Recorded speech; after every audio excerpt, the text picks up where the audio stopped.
get it right now.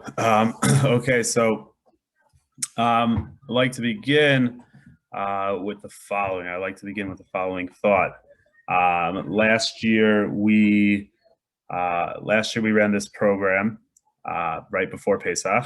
The world was a little bit different at that point. I was running this from my couch because I had not yet gotten a desk. I had not yet had the work from home capabilities that I have now. However, things have changed. But last year, I thought it was very nice. We had some great Divrei Torah, some really great insights into for our Siddharim, and to be able to really add to our Chag. It was a very special Chag of Pesach coming up. Different people will be celebrating in different parts of the world. However, it's all from one Haggadah, and we could all share very similar and great insights, stories, Divrei Torah, with whoever we are spending it with. So I think that it's really great. I'm very excited. We have a very exciting lineup of people that are going to be speaking, like Rabbi Nati Stern, Rabbi Donnie Schwartz, and Rabbi Yaakov Cohen. So just one very, very short thought before Rabbi Nati takes over. Rabbi Eliyahu Dessler was unfortunately separated from his family during the years of World War II, and he received an invitation. He received an invitation from a friend of his, asking to join the Seder. Come join me. Come join my Seder. We will have a great time. We'll be able to really, hopefully, uplift each other. And Rav Dessler respectfully wrote back. He said, "I will not be joining you for the Seder. I'm going to spend Seder by myself." And he explained to his friend. He explained that he cannot imagine visiting a friend, even though they're going to be spending it together in an uplifting way. He said he couldn't envision having a Seder with a friend, just like he couldn't envision having a friend for Ne'ilah on Yom Kippur, because he found it very unimaginable to have a Seder, which is supposed to elevate your inner self, and by doing that with a friend. So no one is Rabbi Dessler. Nobody is on that level. However, I think the idea is very clear that the Seder is a time for us to uplift ourselves. The Seder is a time for us to take what we have and rise ourselves up, just like Ne'ilah on Yom Kippur, where we get really close to Hashem. So the Seder is the same way. And therefore, I think that this will be very, very informative, very insightful, and I'm very much looking forward to hearing some of these great Divrei Torah. So, without further ado, I would like to call upon Rabbi Nati to really kick us off. Absolutely. Thank you so much, Rabbi Taco. It is great to be here with everyone. Thank you again for setting this up and for inviting me to speak. It's always great to be able to share with our esteemed alumni, especially those are, Maddie, are you in Eretz Yisrael right now? Yeah, I am. That's incredible. Like, she's tuning in from Eretz Yisrael. We should be listening to you, like, not the opposite. Like, we should be here, like, you're like right now, you're like the most inspired like person in the world right now. We should be able to hear from you. Yeah. Marissa, hi, I'm Rabbi Nati. I'm not sure if we met before. Just want to introduce myself. I'm the Kansas City chapter director, and I'm Abby. Hello, nice to see you. So again, really want to thank everyone. So I'm going to do something unique today with the time that we have, the next 15 minutes or so, maybe more, maybe less. Basically, I want to talk about the staff of Moshe. That's not really something that's so talked about so much, but there's a lot of cool midrashim that I think it's like really cool and really like part of the the mitzvah that we have on, I guess, Saturday night this year, the Leila Seder, is to talk about the miracles, and one of the ways to talk about the miracles is just like to realize like, hey, like what's going on over here, and that's that could be a way. Hopefully, something will come out of this, from this whole session, from this three-part I guess from all the speakers today, you'll be able to like enhance your Seder Pesach this year and your whole entire Pesach. So with that, I'm going to share my screen if I'm able to. Am I able to do that yet? Yes, I am. Okay. Boom. Okay. Can you see it? You see the staff of Moshe? Yeah. Okay. Fantastic. So like this staff of Moshe is like kind of like we heard about it. It's like miraculous or something like unique. There's something interesting about it. Like where does it come from? Like what do Chazal have to share with us about it? So one of the sources that I found after the Torah, we'll get to where the Torah talks about, but it's actually found in Pirkei Avos, right? In Perek Hey, the Mishnah talks about, it's like the whole Perek is really like about numbers and like 10 things and 4 things and more 10 things and a lot of different things that you'll find, and like that Chazal learn how like numbers are expressed in our world, and like very, very fascinating stuff. So one of the things the Mishnah says, Asar Dvarim Nivru be'erev Shabbos ben Hashmashos. 10 things were created on Erev Shabbos. Which Erev Shabbos? The very first in creation. Ben Hashmashos, which is like in the time between sunset and the sun going down and becoming completely dark outside. And the Mishnah says, Veilhan, like what are they? Pi haaretz, the mouth of the earth. What is that referring to? That's referring to the story of Korach, when Korah, the earth opened up and Korach got swallowed by the land. So that was already created like, I guess hundreds of years. Yeah, 2,000 years even, I guess, right? Yeah, it would be at least 2,000 years, like prior, if not more.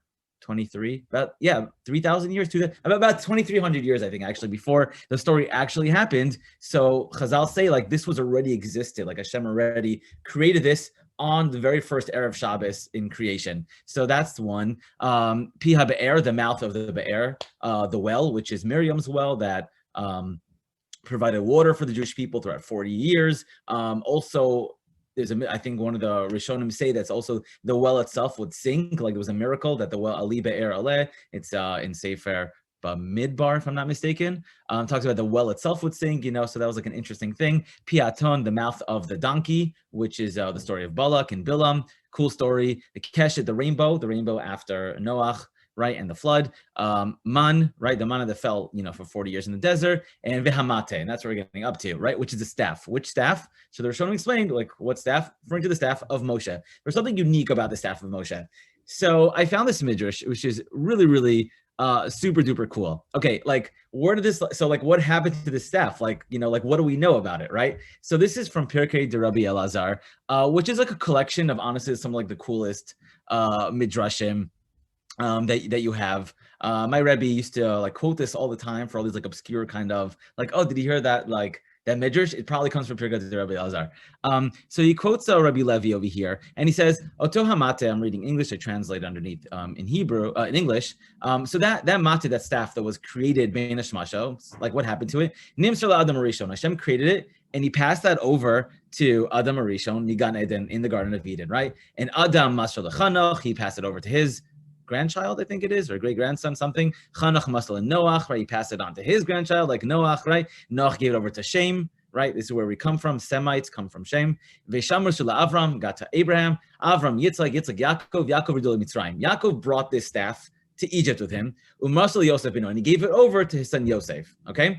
And what happened when Yosef died? So when he died, the Midrash said they basically like pillaged his house, and they're like, okay, Yosef is dead. Like they forgot about him, that he was like such a helpful guy, and he like literally transformed the whole country. But like whatever it is, like he's done. So let's like take everything that that he has in his house, and they found this, and they took it, and they brought it into like the special treasure room, the palace of Paro. Okay, the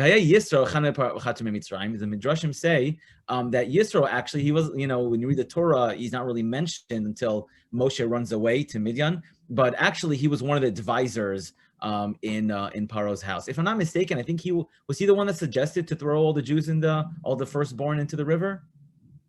Reb Taco, is there like a midrash like that? That sound familiar? He was advisors, right? Yeah, he's nodding his head. Yeah, so he was one of the advisors in Paro's courts, and Yisro was there. So he saw the staff, and he said the signs or the letters that were engraved on the staff. And he really wanted it. So what did he do? So he stole it. He took it out of the palace, and he took it to Midian. He ran away with it, and that's when he moved on to Midian. What did he do with it? Then he took this staff and he planted it in the garden in the backyard of his field, right? And no one was able to get close to it. And basically what happened was, I saw some of the Midrashim. This is a fantastic sefer. If you've ever seen this, Let My Nation Go. Highly recommended. I saw it earlier, the stories in here. It's so cool. It's really, really cool. They have many, many other like books now, these series by Rabbi Deutsch. It's just like sort of awesome kind of like background to a lot of the miracles that happen in the Sibur Yetzias Mitzrayim. And basically says that whenever Yisro was like, wanted to marry off his daughter, Tzipora, so he'd bring him over, the guy would try to pull it out, and basically he would get like sucked into like a black hole or whatever it is. Like he wouldn't make it out alive. Until one day, this guy Moshe comes along, right? Kishaba Moshe lesoch beiso. I'm reading in the second over here. Nichnas lagan. So he went to the garden beiso Yisro v'raz amate. He saw it. V'karas asher alav, and he saw the signs. What's written on it. V'shalaf yadon. He took his hand. V'lakacho, and he was able to extract the staff from the garden. Yisro Moshe, and Moshe was like, Yisro was like, wow, this is amazing. Look what this dude just did, like my future son-in-law. And he said, right, he's like the first like proud like father-in-law. He's like, like this guy is gonna redeem the Jews. This guy is going to redeem the Jews from Mitzrayim.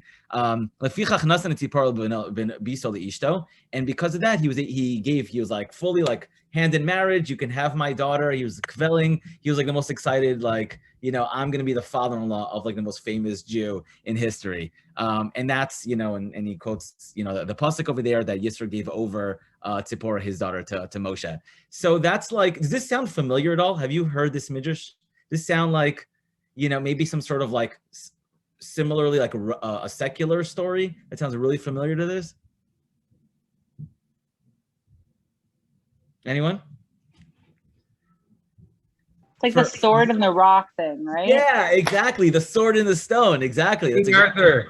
Yeah, the sword and the stone, right? I was like, this is so familiar, right? So I did a little research on this, basically the movie, like the kids movie came out in like 1930s or something, or based on a book, is like 1930s. But this midrash is a midrash Vayosha, which is like also, besides for Pirkei Rabbi Azar, it's another midrash also. It's like, it's from the 11th century. So like, this is like way before, like this is like the earliest source of such a concept where like there's something stuck in a stone waiting for like the right person to be able to like extract it. And he's like the chosen one. So like that has to do with like King Arthur or whatever. That's how like, which is obviously not real. But this is like our midrash that we have like an actual chazal, like the staff was stuck in the stone and then in the ground and he pulled it out. There was another thing about the staff. So we mentioned over here, it had the osos, it had letters on them. What letters did they have on them? So there's another midrash that says the letters of Ditzach Adash Be'achav were engraved into the staff. What's Ditzach Adash Be'achav? That's famously from the Haggadah, Rabbi Yehuda, if I'm not mistaken, Rabbi Yehuda Yonasan Behem Simanim, right after we quote all the 10 different makos. So Rabbi Yehuda gave a siman, like how do we like the acronym for all down to their kinim? The Tzachadash Be'achav, he was able to put it, 10 makos, 10 letters, engraved it into the staff. I heard another shiur that the names of the avos were also engraved, the shalosh avos. 6 imahos were engraved in them, like including Bilhah and Zilpah. They were also included, and the names of the shvatim were also engraved in the staff. And the staff itself was also made from some sort of sapphire, which is some like a very hard stone, rock kind of thing. It's very, very cool.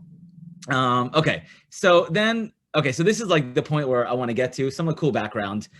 We have the story, right? When Moshe, he says to Hashem, Hashem says like, this is my plan, right? I'm going to take Bnei Israel out of Mitzrayim. So Moshe says like, they're not going to believe me, right? They're not going to listen. So what does Hashem say? So the Torah says, I'm reading here in the second pasuk, V'yomer elav Hashem. Hashem says to him, Mazeh biyadcha, what are you holding there in your hand? V'yomer mate, I have a staff.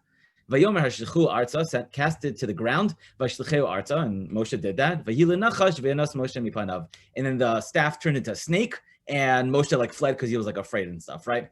So like, what's going on over here? So I found this super cool maladim that he basically asked a couple of questions. First of all, why does Hashem ask what's in your hand? Obviously, well, Hashem doesn't know what's in his hand, right? And also there's like this, if you see over here the text, mazeh is really in Hebrew is 2 words. What is this? But the Torah kind of contracts it to be one word, mazeh. And Rashi over there says mazeh is really like a reference or a hint towards like a mizeh. Like from here, you're going to end up getting some sort of punishment, you know, for not believing Bnei Israel or something else over there. So like he's going to be stricken, you know, from this incident. So that was like a reference to it. But another hint that I saw, mazeh is mem zeh. Mem in gematria is 40. Why 40? Because according to Chazal, I'm not sure I heard it from Mashir, that the staff, I read it, I saw it on the Sefer, that the staff weighed 40 se'ah. So the Mem Gematria is 40, because the Moshe staff weighed 40 se'ah. How much is 40 se'ah in like modern day? 40 se'ah is like the amount of water you need to have in a mikvah.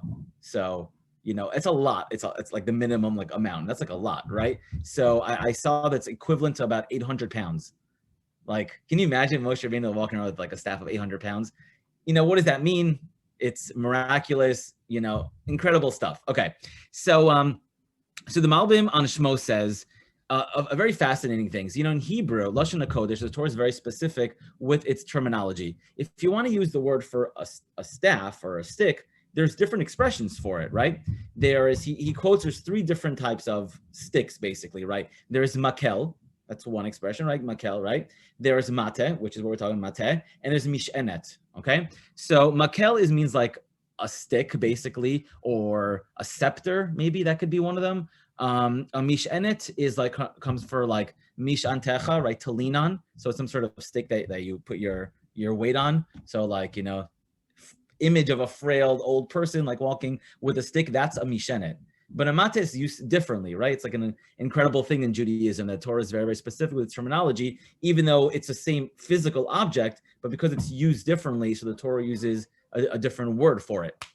So the Malbim basically explains like this. He's like, what's the difference between these 3 different objects? A makel, a mate, and a mishenet. So he says a makel is some sort of like a stick or a staff that a ruler would use to enforce his like authority, right? So it's like some sort of like, you know, a beating stick maybe, or some sort of like, you know, force, like I'm in charge over here, right? You know, or a scepter, it's like authority, I'm in control, I'm in charge, I am powerful, okay? So that's one aspect. Then there's the mishenet, which is, you know, leaning on. And then there's the mate, which is somewhere in between.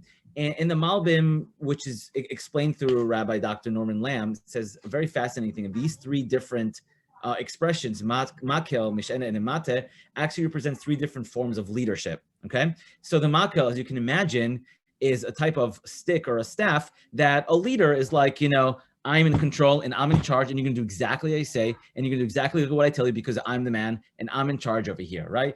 Anybody who's had one of those teachers, you know, it's like nobody likes them, but you kind of have to listen to them because you don't really have a choice, right? NCSY staff, as you know, have never been like that. We're always like, you know, the cool, like whatever you say, right? You know, like we're there for you, we're working with you. The mishenet is the opposite type of leadership in which he's really relying on like the masses, right? His leadership is very, very, this person's leadership, and Mishenet is like very soft leadership where like, you know, he's afraid of losing his position or so afraid of like what other people are going to say. So he's like in control, but not really in control, where really like whatever people demand, that's what he'll step up like, yeah, that's what's important. That's what's, you know, that's what we're going to do. Right. So really he's not a strong leader. He's actually he really follows everybody else. He's a follower, but it comes across as a form of leadership because he just wants to get people on his side. And I feel like this kind of approach is very appropriate in our modern day political scheme, where people kind of like, they hear like, what do you want? And then I'll base my agenda around what will get me in office, what will get me a position of leadership, as opposed to what is actually right and what is actually wrong. And the Torah is very clear about like, that's not the approach. Like we should be, you know, sticking, like we have actual values. And like throughout history, you know, those people who've had very strong, you know, feelings or, you know, in Judaism weren't always like the most accepted by everybody. You know, there's always like people like starting up, you know, with whether it's Moshe or like Eliyahu had to flee, Eliyahu Navi had to flee like for a while, or like everyone had, it wasn't easy to be a leader, to stick up like for actual values. And then the mate, however, is in between. The mate comes from the word lintot, which means like to stretch out or extend yourself, right? Where it's some sort of like, it's a balance essentially between the two things, meaning a leader, like a real leader, views himself as someone who services other people. It's not about my position, my authority, my ego, but it's about me stretching myself out. Like, how can I be there for you? And like real leadership is about service. It's about being there for other people. I think it's really fast. This kind of concept works beautifully, like with the words and like, the mate itself. The Maharal says, going back to the Pirkei Avos, where it says it was created Bein HaShmashos. So the Maharal says like everything that's created Bein HaShmashos are things that are like not here, not there. They're like quasi, not really in the belong to the physical world, but not totally spiritual either. Because Hashem couldn't create these things on Shabbos, because Hashem doesn't create on Shabbos, but they're not totally, part of like the natural order of the world. So they're somewhat like spiritual, somewhere here and there. And the staff of Moshe, the Mata of Moshe, was exactly that object. It was that object that would connect between like Shemayim and Aretz, between like Hashem and the natural order of world. And that was the Mata that Moshe used, not for all the different Makos. I think, if I'm not mistaken, for two of them for sure he used.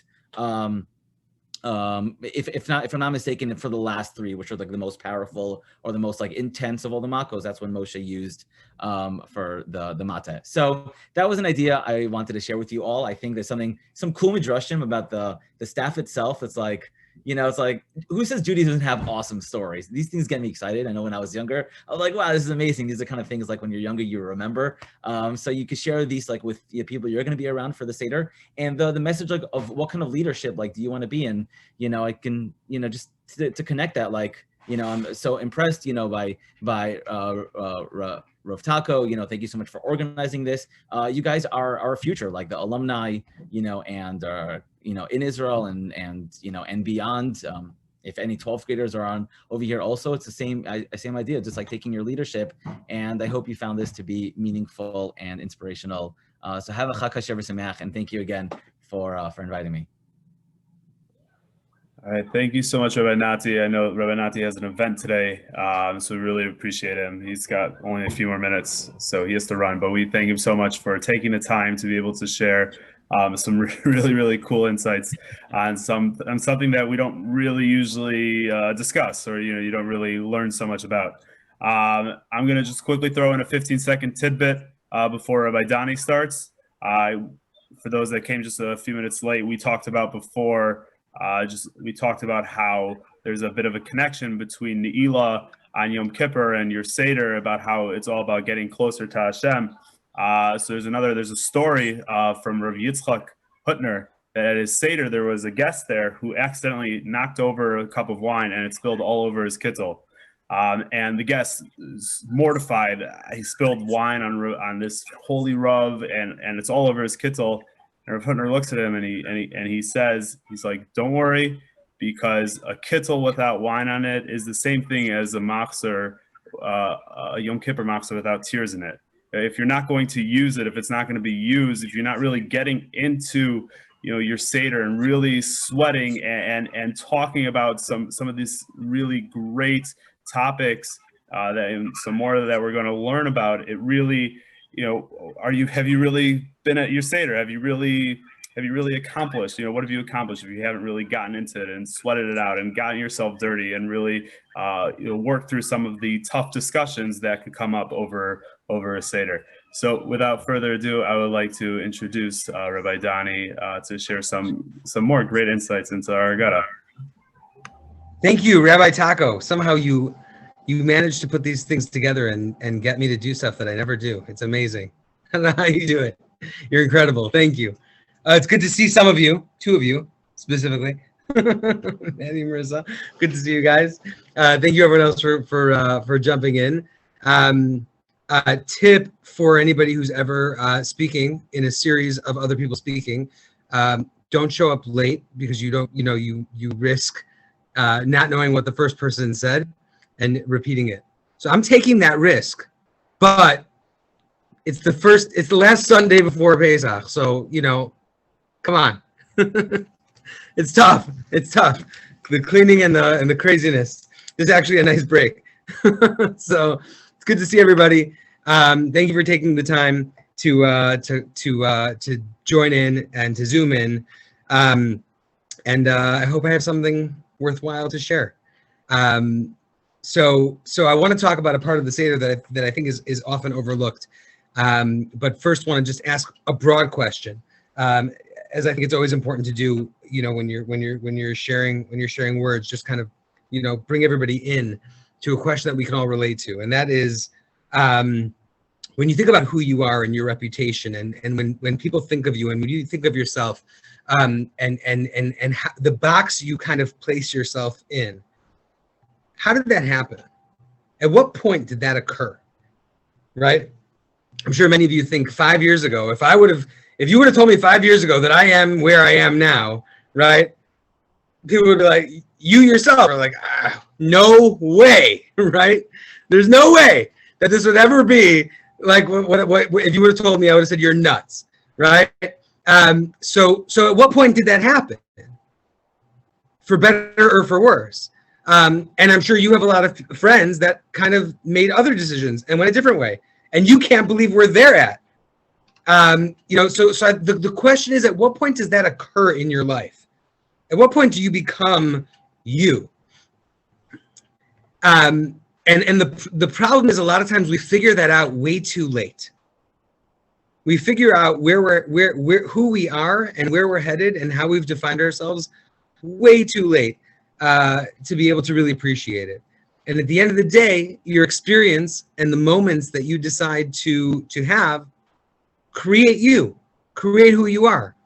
So you're never going to be able to pinpoint that one time, that one thing, that one decision, that one Shabbaton, that one shir, that one latte, that one party, whatever it was that you decided to go to and attend, that then started a link to something else, and a link to something else, and a link to something else, and boom, I'm in seminary. Whoa, right? This is crazy. How did that happen?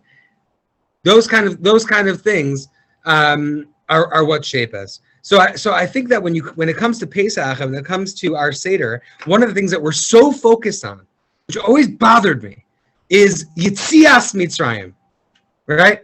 We're so busy talking about how we left. You look in all of the psukim, everything that talks about the holiday, Parshas Emor, in Devarim, right? Pesach is the time we celebrate Yitzias Mitzrayim. When we left, every Shabbos we make Kiddush, Zecher Yitzias Mitzrayim. Everything is Zecher Yitzias Mitzrayim. I'm going to call time out on Zecher Yitzias Mitzrayim for just a second. Okay? Because how can you fully appreciate the Yitzia if you don't understand the Knisa? How did we get there in the first place? What brought us there? Right? Of course, you could say Hashem promised Abraham we're going to be strangers in a strange land, and that's why. Right? Okay, but there's a lot of questions on that. Right? Why are we punishing the Egyptians? Hashem also promised that there's going to be a nation that puts burdens on us. So why are we so focused on the Yitzia without really focusing on the Knisa, on how we got in? So I want to open it up for a second, whether you're on video or not, and answer my question, please. At what point in the Seder, if at all, do we focus on, recognize, talk about how we got into Mitzrayim?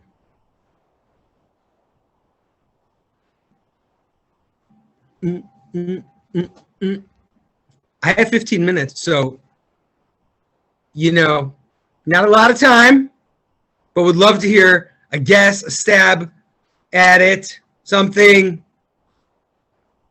or just shake your head, no, I don't know. Maddie's Googling it. Oh, bam! Watch out. Okay, I'm gonna jump in, but I'm gonna just tell you that it happens, but it's very subtle, and if you miss it, it's gone. Meaning it doesn't happen over and over and over again. The Yitzia, we talk about the plagues and how we got out and what happened to Paro and Oros and the matzah that we ate when we left, all that stuff. It happens, I want to say, by karpas. When we take the vegetable and we dip it in the salt water. What's the hint there?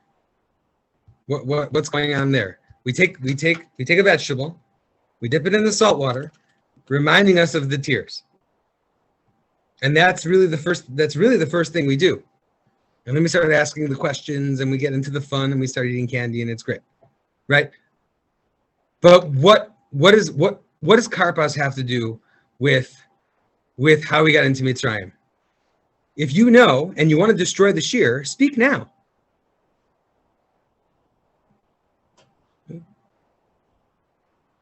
Okay, fine. Reserved, quiet bunch. That's fine.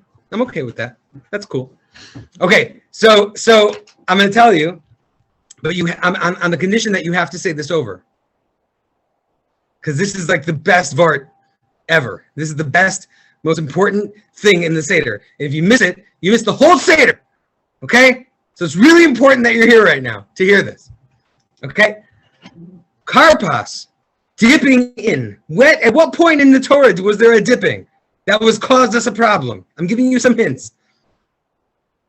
Where was there a dipping that had something to do with getting us to Mitzrayim? The blood on the coat. It was the brothers dipping the Yosef's coat.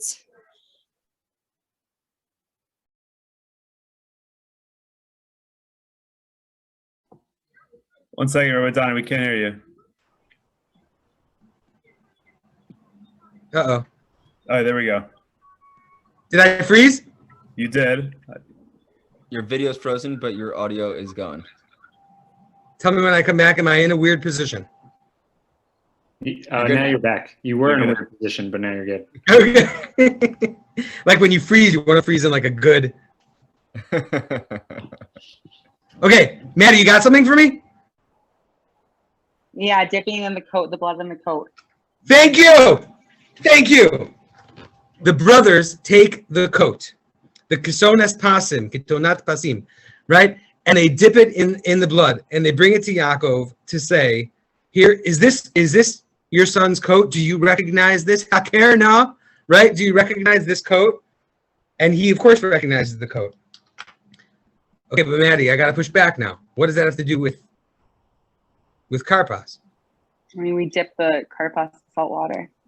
Oh, okay, fine. So here's the even the stronger connection.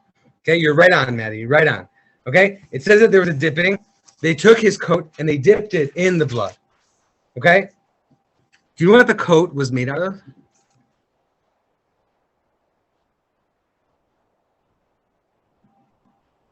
Do you know? I hope no one's saying that's British here. Not a vegetable, right?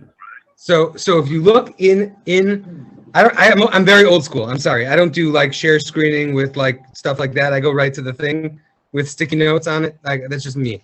So forgive me for not being, 2021, but that's just how I roll. So when describing the coat that Yaakov gave Yosef, listen to what it says. This is Perek Lamed Zayin Pasuk Gimel. It's a very simple. The Yisrael ahavas Yosef, and Yaakov loved Yosef. Mikol banav, from all of his sons. Oops, sorry, not a good father move, but fine. Ki ben zekunim lo, because he was his youngest kid. By the way, I call my youngest kid Abi. I call him Ben Zekunim.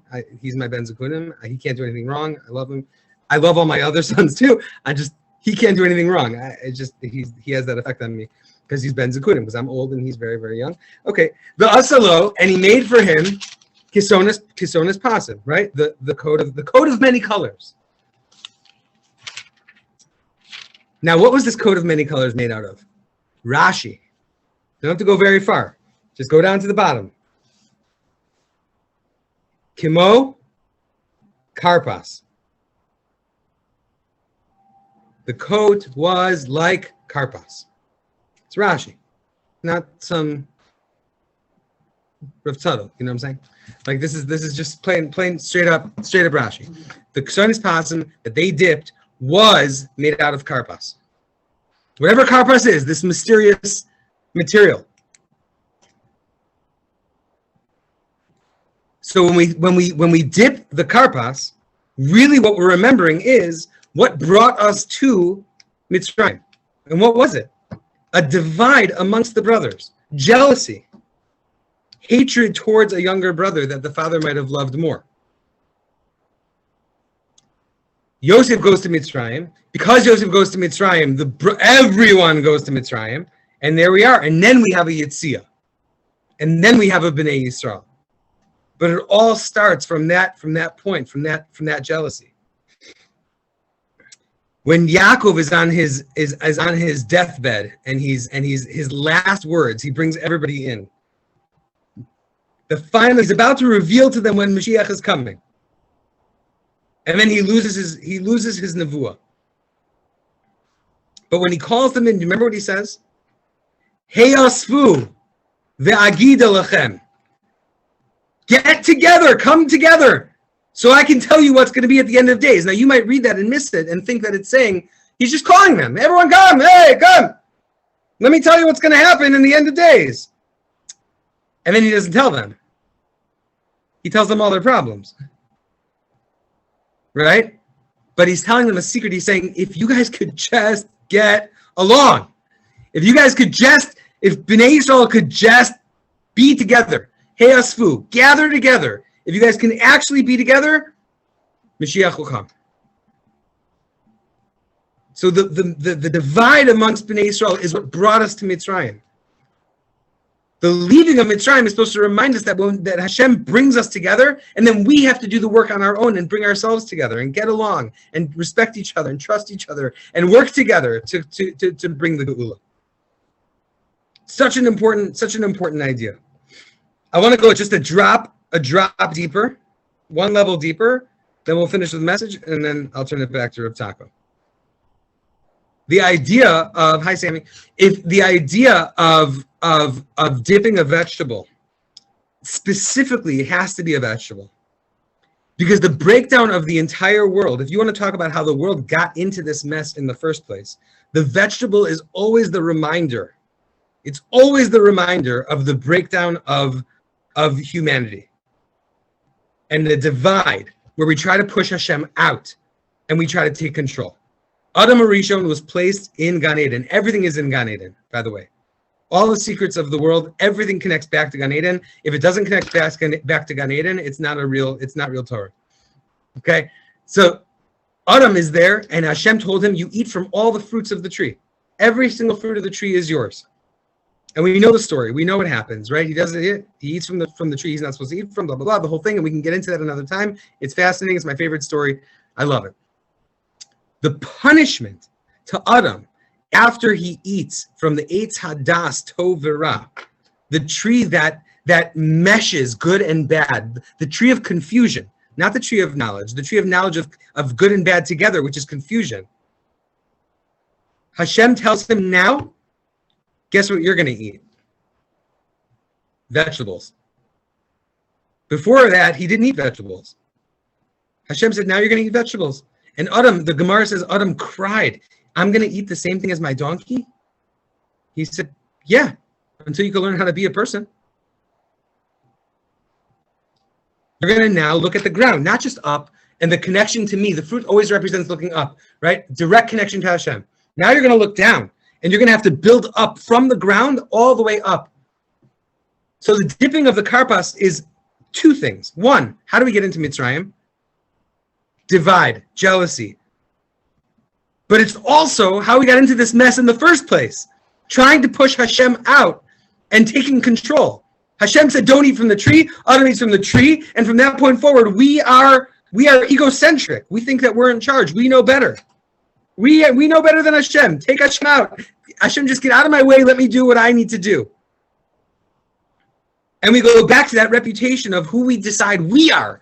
I decided, Rabbi Donnie, this is me. I'm the regional director. This is my job. This is who I am. This is what I do. Says me, right? Well, hold on a second. I made that box. I made that decision. And I work every single day around that decision. Careful, Rabbi Donnie, right? You might be able to do more. You might be able to do something different. Not to leave NCSY. Chas v'shalom. Don't even think that. But to think big, to think bigger. My limitations are not real. They're just in my mind. right? We need to break through that and say, I know who's in charge, Hashem. Hashem put us all here together. We all need to work together. And ultimately, then we can celebrate the Yetzias Mitzrayim. Because you know what Chayrus is? When you talk about we become free on Pesach, there's only one place in the Torah that you see the word freedom. And that's when Hashem gave us the Torah. It says the Torah was charus ala luchos. It was engraved in the luchos. If you can engrave truth into your life, Hashem's truth into your life, then ultimately you're free. The things that make us slaves are the things that we commit to that aren't real. The things that are trends, the things that are that the world around us is telling us is important. The things that we attribute to, whatever we want for our own benefit. All of those things are false. And the more we connect to those things and live our lives according to those things, the more we are slaves. But when we connect and live our lives according to what Hashem has given us in this world, that ultimately is the freedom that we want. So in Mitzvah Hashem, next week when we're sitting at our Seder, let's take a minute to think about what got us into this mess in the first place. Personally, whatever mess we're in, and globally, whatever mess we're in, and historically, what mess we were in. And then work through the Seder to kind of take off the layers. Take them off one at a time. Here's what I can be. Here's what I can be. I can be great. Let's go. Freedom! Yetzias Mitzrayim. We're out. Enough of the baggage. Leave it. You can start fresh. It says in Kabbalah, anybody who sits at a Seder that night, you literally can start over, get rid of all the baggage in your life if you take it seriously. The next day, you literally are a new person. So, Mitzvah Hashem, we should all be zocha to feel that. We should all be zocha to achieve that. We should all be zocha to an amazing year of growth, 10 times more than we ever thought we were able to achieve. Chag kosher v'sameach. Thank you, Reb Taco, for putting this together and for the opportunity to get out of cleaning for 20 minutes and to see everybody's beautiful faces. Thank you so much, Rabbi Donnie. So just before I turn it over to Rabbi Yaakov, my last Torah tidbit comes from the Strikover Rebbe, who actually, based off of what Rabbi Donnie just said, he was a Rav who grew up in in Poland, a very Hasidish family. So, all the Minhagim, who happened to come across the Brisker Rav in his late teens, and who became an extreme Talmud of the Brisker Rav, and never left him for the rest of his life. And unfortunately, after World War II, his family had been unfortunately destroyed, and the Hasidim asked him to be their Rebbe, which is very unique because it's not very often that a Chassid and a Brisker really get together, and he was the Rebbe for them all. So what's very interesting is he one time said that people come to him, ask him questions all the time. I have this fork, I have this pot that used to be chametz. How can I clean it out in order to make it that we could eat it we could use it for Pesach? And he said, I find it strange that people are asking me that when really nobody ever asked me, how do I clean out my mouth that I have used improperly over the years to talk about the Haggadah at the Seder. So again, just a brief little tidbit, something to think about as we finish up here and as we get into Pesach. So Rabbi Yaakov, very much looking forward to hearing some of the insights that you have to share with us. Rabbi, my phone's about to die, but I just wanted to say thank you for this. This is really amazing. Thank you so much. It's so good to see everyone. Absolutely. Thank you. Okay. Hello, everyone. Excited to see you guys. Obviously, special shout out to our crew right here, Sammy, Marissa, Maddie, Abby, and of course, Rabbi Taco. But I also want to say hello to everyone who's watching right now, because I know that this is being recorded, and all the incredible rest of our Midwest NCSY seniors and alumni who are watching us right now. Shout out to you as well. Hope all is well. Hope you are getting excited for Pesach. So it's actually funny that Rabbi Dani opened up by saying that he didn't want to repeat anything that has been said before. So some of the things I was going to say was very much in line with what Rabbi Dani shared, which is awesome, and it just means that people on the same team think alike. So I was going to go the Yosef route, but I'm not going to. We're going to take it a little bit of a different direction and actually kind of like take the next step from the theme, the message that Rabbi Dani was sharing. So obviously we know that when it comes to our Jewish holidays, there is this concept that we don't just look back when it comes to our Jewish holidays, right? Which is why, at the Seder itself, we have this line that says we should see ourselves as if we're leaving Mitzrayim, right? See yourself as if you're leaving Mitzrayim. How do you do that? How do you accomplish that? We could pretend, we could, make believe, but what does it mean that we have a mitzvah, we have this mission, this task to see ourselves and really envision as if we are leaving Mitzrayim? So it's very much in line with the concept that we have with regards to our Jewish holidays in general, which was Rav Dessler famously says that, and I shared it last year from on our alumni videos. If you saw that, I shared it like very briefly, just I'll elaborate a tiny bit more. Rav Dessler says that our holidays are nitzchias, they're eternal. So therefore, when Hashem created the world, he created the spiritual world and then the physical world. And every single thing that happens in our physical world is a manifestation of the world of ruchnius, of spirituality. So when it comes to our Jewish holidays, it's the same thing, meaning every holiday that we get to, we're not merely commemorating a past event, we are actually tapping into an energy that exists right now. Our holidays are dynamic. We are tapping into it now. In other words, Pesach, the events leading up to Yetzias Mitzrayim, were literally there at that moment. Now, obviously, they happened for many reasons, but they happened at that time for Hashem to say, you see that event right there? You could look back at that event and know what the energy that exists behind the scenes is. Because of the fact that Yetzias Mitzrayim happened that moment, therefore for all time, for literally for eternity, you will always know that the energy that exists right now is the energy of freedom. So we can tap into that energy. So seeing ourselves as leaving Mitzrayim doesn't mean that we're thinking about what happened to our ancestors thousands of years ago. That's important. That's the first layer. But the deeper layer, the second step, is to say, okay, how do I leave Mitzrayim? I can tap into the energy of freedom right now. So how do I accomplish that? Rav Dessler gives the mashal as if we're on a train going around and around throughout our Jewish calendar. And every single time we get to a holiday, and that could be any holiday, meaning Rosh Chodesh, even every Shabbos, we have the opportunity to get off the train. Like if you were going around from city to city on a train, right? You get off the train and you go sightseeing. You see everything that city has to offer. You bring back, you take pictures of all the different sites that you were at. You bring back some souvenirs. So you get back on the train and you actually had experienced that place. So he says it's the same way. Our Jewish holidays, you could stay on the train and literally observe the holiday from a distance, right? Go through the motions, but then you're just going around and around, sitting on the train, not ever getting off. But if you get off at our Jewish holiday and you really tap into all the energy that exists and take everything in, like Rabbi Dani says, you can actually become a new person. The holidays are there to allow us, to enable us to transform our lives through the holiday itself, through the mitzvos that we have, through all the different minhagim that we have. Everything that happens on the holiday is there for us as tools to tap into. You can imagine if like an outlet, right? You plug something into an outlet. I heard this mashal. I don't even remember where it was. I think Rabbi Shimshon Pincus. I think Charlie Harari actually said it one time in a speech, right? But sorry, Shimshon Pincus, I believe. And you could imagine like a plug. You're plugging something into an outlet, and what's if you're plugging your laptop, right? You have your cord, you're plugging into the outlet. What's charging your laptop? It's not the holes in the wall.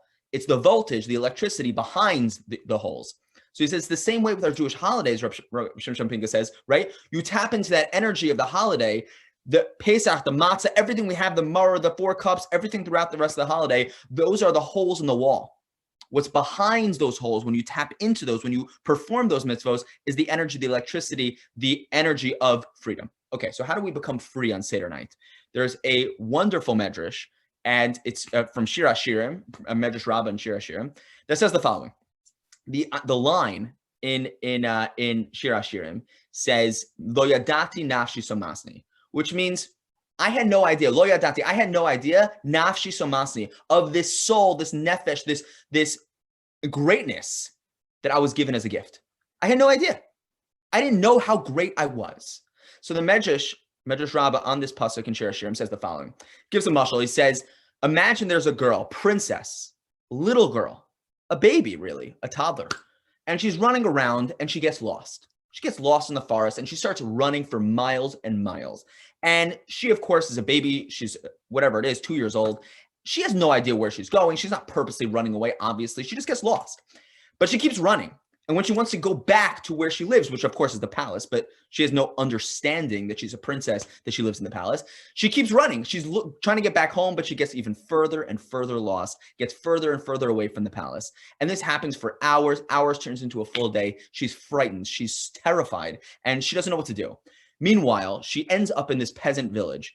And in this village, very simple place, you're not in a very wealthy place. You know, everyone who sees her is like asking her where she's from, who she is. And she has no way to convey, to give them this, you know, knowledge that she's a princess. She doesn't know how to explain that, and she doesn't even know it herself. So of course she barely can speak, wrote, you know, a few words maybe, but she's trying to explain that she got lost. She's looking for her mom and dad, and she has just no way of explaining that. So a family helps her, you know, look for her family. For, you know, one family in this village helps her look for her parents, and they're going around from place to place around their village and the surrounding villages, but they can't find any family that's looking for a little girl. Obviously, they're very, very far away from the palace. So they take her into their home, obviously temporarily for the time being until they find her parents. And meanwhile, no success. No success. They end up giving up. They're like, there's no way, we're not going to reunite her with her parents. And so they take her into their home. They, you know, raise her as their own. They take care of her every needs. And they, of course, begin to grow attached to her, connected to her. Fast forward years down the line, 15 years down the line. And the king, this little girl's father, right? So this little girl is now a teenager, 17 years old. This girl's father, the king, is now on his royal chariot, riding through all the different villages, and just, you know, for whatever reason. And as he's riding through this particular village, he sees this girl from a distance. Again, she's now 17 years old. And he sees her from a distance, and he sees she looks exactly like my wife. That has to be my daughter that I lost all those years ago. And he jumps off the carriage and he runs over to her and he explains to her that she must be his daughter. And the people in the village can't believe it because they know that she got lost all those years ago. They can't believe that she's the princess. And so he explains this to her. He brings her onto the royal chariot, brings her back to the palace. A few months later, the king is going back on his royal chariot. He's riding in his royal chariot through this village once again, except for now, this girl, his daughter, is riding with him. The princess, this girl who lived in this village for all these years, is now riding the royal chariot with him. And all the people from the village come up to her and they're yelling to her. They say, this doesn't make sense. How could this be? How could it be that you're a princess? You grew up in our village. You were like one of us. We had no idea this entire time that you were royalty. We had no idea. And you know what she responds? The Medrash says, she says, I had no idea myself. Lo yadati nafshi samasni. I didn't know who I truly was. I didn't know I was a princess. I didn't know I was royalty. Had I known, I would have lived my life completely differently. So the Medrash says that when the Jews left Egypt, they let, obviously, Shir HaShirim, the connection, of course, Shir HaShirim is what we read on Pesach, Shabbos Chol Hamoed Pesach. This year it's going to be the last days of Pesach because there's no Shabbos Chol Hamoed. And so the Jews, when they left Egypt, they left Mitzrayim, they were in this state of shock. We know that they had prepared mentally for this moment, right? The night before they were even free, they had to first go through the motions of a Seder so that they could visualize themselves as being free. I spoke about that last year, so I'm not going to do that again. So they now we're in the mindset of, okay, I'm free. I'm a free person. But what does that mean to be free? And they left and they were still in such shock and disbelief. And people from around the world, the Medrash says, were coming up to them as they were traveling through the desert. And they were saying, how could this be? 2 seconds ago, you were slaves. You were a slave nation for hundreds of years. That was your essence. That's who you were. I can't believe now you're Skanim al Kol Olam. You're a royal nation. You're Hashem's people. You're God's people. How could this possibly be? And the Jews responded by saying, we had no idea ourselves. We're just as shocked as you are. We didn't know that we were royalty. We were a royal nation. We thought we were just slaves. Had we known we were royalty, we would have lived our lives completely differently. We would have seen ourselves completely differently. So the moments where the Jewish people went from slaves to free, right? Slavery to freedom. It wasn't just a physical, physical situation. It wasn't just the physical manifestation of what slavery to freedom means. It wasn't just that first they were slaves to other people, now they can make their own choices. That was obviously incredibly important. That was obviously liberating, redemption in its own right. But what really happened behind the scenes on a deeper level is they went from their self-perception, seeing themselves as slaves. That's the essence. That's who they are. They're inferior to other people, right? They're inferior. They're weaker. They have to do what other people tell them to do. That's who they are. And they went from that self-perception to one of pride, to one of confidence, to one of recognizing their greatness, recognizing who they truly were. That's what happens on Seder night. When we talk about tapping into the energy of freedom on Seder night, seeing ourselves as if we left Mitzrayim, right? This is connecting again to what Rabbi Dani was saying of peeling off the layers, right? What does Mitzrayim actually mean? Mitzrayim, of course, is the Hebrew word for Egypt, but the same letters of that word are Meitzarim, right? If you spell it with different vowels. Mitzrayim also can mean Meitzarim. Meitzarim means limitations, constrictions, confinements, blocks.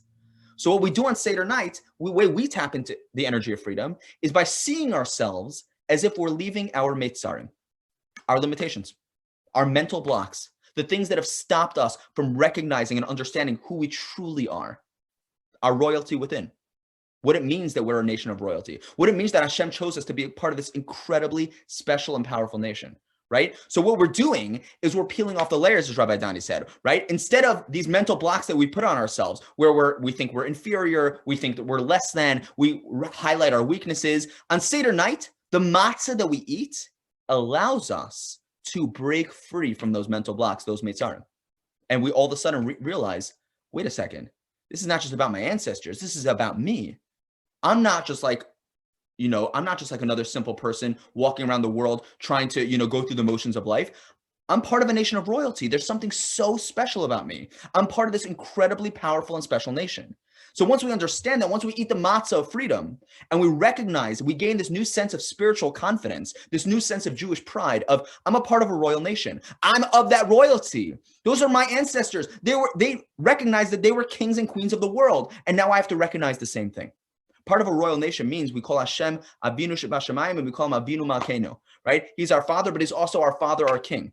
And that means that we're his children, Banim, right? Banim atem Hashem Lokechem. We're his children, and therefore we're princes, we're princesses. We're a part of that royalty. That's what it means to be a part of a royal nation. So this Seder experience allows us to change our self-perception. We understand who we truly are.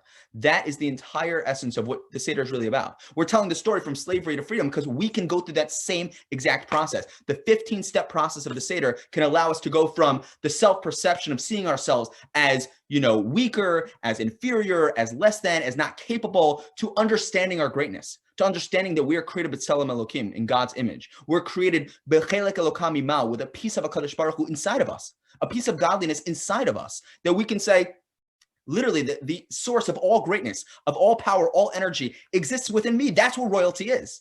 And understanding that is really accomplishing what the Seder experience is meant to accomplish. It's understanding this Pesach, we can all of a sudden change the way we view ourselves, the way we operate, the way we walk around this world with a new sense of confidence in who we truly are. And that is to be a part of this incredible royal nation. Chag Kasher v'Sameach, everyone. Thank you so much for listening. Thank you for being a part of this, Rabbi Taco. Thank you so much for arranging this. I don't know if Rabbi Taco, you want to sign off? I just want to thank all of our speakers today, everyone who took time out of their busy schedule to share some incredible insights. I know that I have now some great discussion topics to include in my Seder this coming year. I hope everybody was able to take what I was able to take as well. And just really great to see everybody. Looking forward to hopefully spending some time together with everybody at some point in the near future. Obviously, if you ever need anything, please feel free to reach out with anything. We are hoping to be able to help you with whatever you need, wherever you are. So please, again, feel free to reach out whenever you need. And have a Chag Kasher v'Sameach. Everyone have a wonderful Pesach. We'll see you later.